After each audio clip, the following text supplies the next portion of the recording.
Assalamualaikum warahmatullahi wabarakatuh. Halo Sobat Anatomi. Kenalkan, aku Haridi. Aku Aca. Kami berdua dari Departemen Anatomi FK Unila. Dalam video kali ini, kami akan menjelaskan organa genitalia feminina. Jangan lupa disimak ya. Sebelum kita membahas lebih lanjut mengenai organa genitalia feminima, kita perlu tahu bahwa organa genitalia feminima terletak di dalam rongga pelvis, yang mana rongga pelvis ini disusun atas beberapa struktur.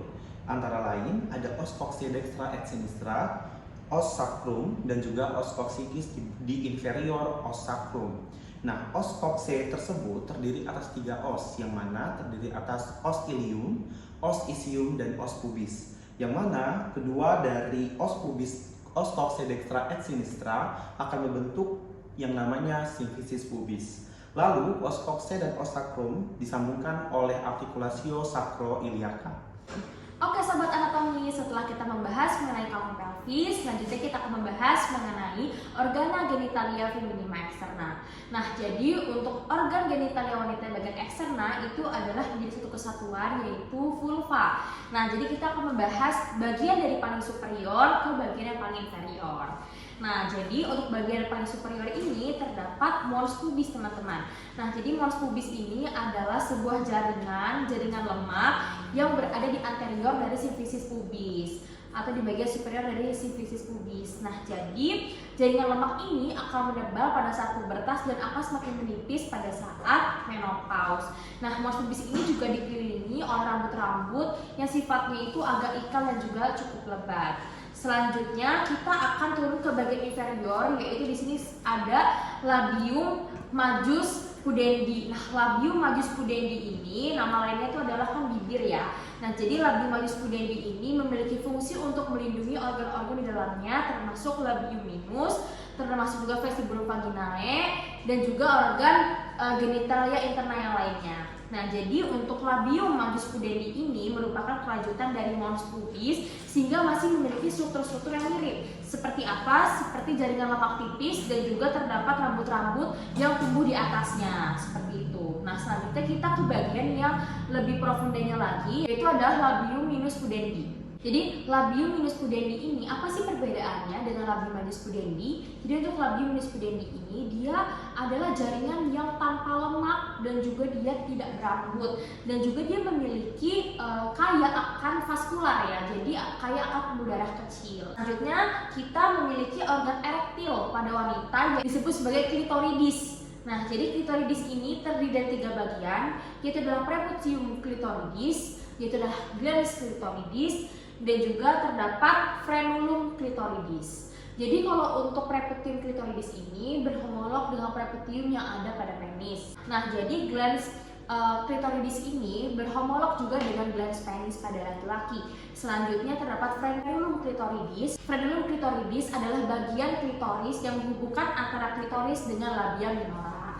Selanjutnya kita akan membahas mengenai vestibulum vaginae. Nah, jadi vestibulum vaginae adalah sebuah ruang di bagian dalam dari labia yang isinya itu adalah vestibulum dan juga terdapat glandula vestibulares. Nah, jadi glandula apa saja sih yang terdapat pada vestibulum vaginae? Di bagian posterior dari orificium vaginae terdapat glandulares vestibulares majora atau disebut sebagai kelenjar Bartholin, dan juga terdapat glandulares vestibulares yang minores juga gitu di bagian dalamnya.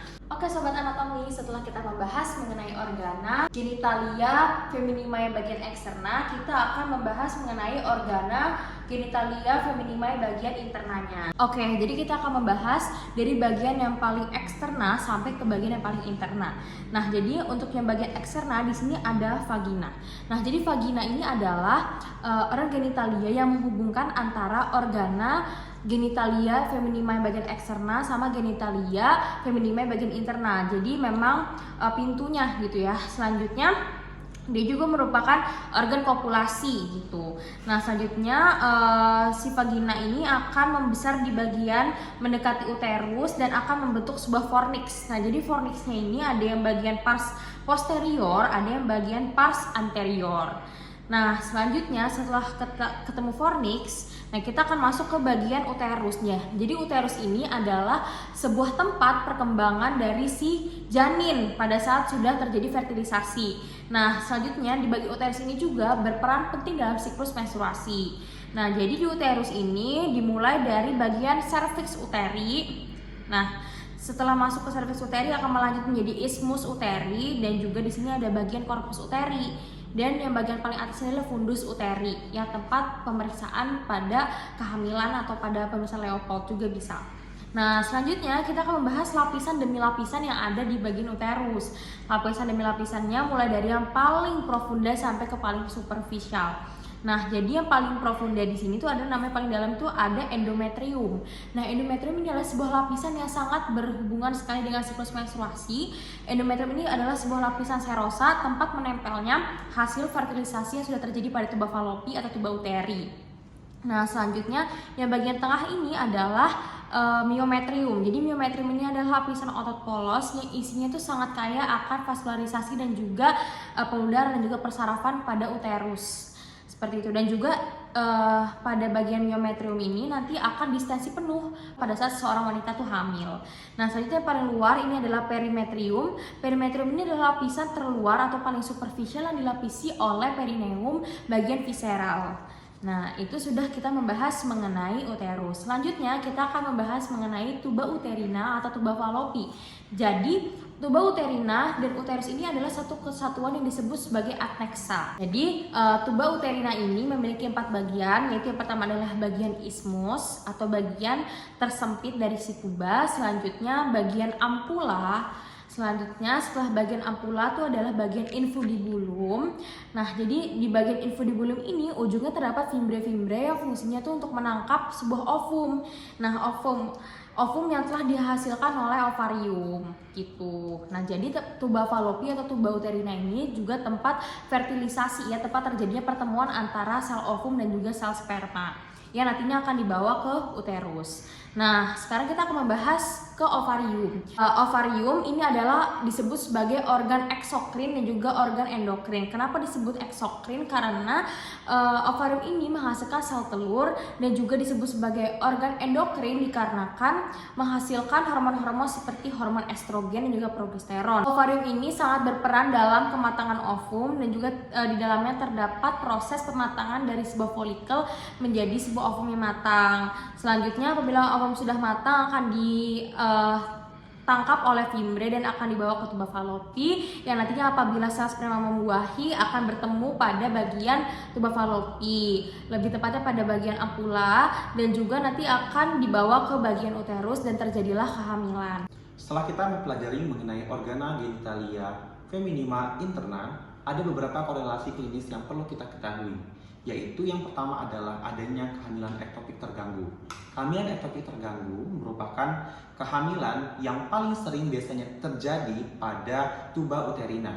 Nah, 95% dari kehamilan ektopik terganggu ini terjadi pada tuba uterina, dan 70%-nya terjadi pada ampula tuba uterina. Apabila ampula tuba uterina yang terjadi kehamilan ektopik terganggu hingga pecah dan mengalami pendarahan, maka akan terjadi penumpukan pendarahan di cavum Douglas, yang mana cavum Douglas atau excavatio recto uterina ini terjadi penumpukan darah dari akibat kehamilan ektopik terganggu tadi.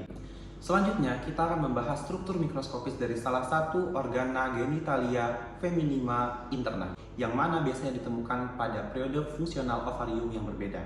Jika kita lihat lebih dekat, ovarium secara mikroskopis dilapisi oleh yang dinamakan dengan epitel germinal.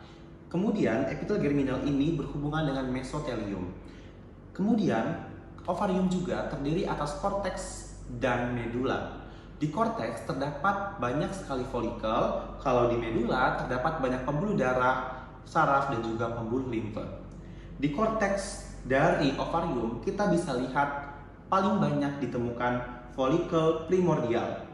Folikel primordial ini terdiri atas oosit primer yang kecil dan juga imatur. Seiring dengan perkembangan dari folikel pada ovarium, maka oosit primer yang kecil dan imatur tadi berkembang menjadi folikel primer, folikel sekunder, folikel tersier, sampai matur. Sekian penjelasan dari kami. Semoga bermanfaat dan Sampai jumpa di video selanjutnya.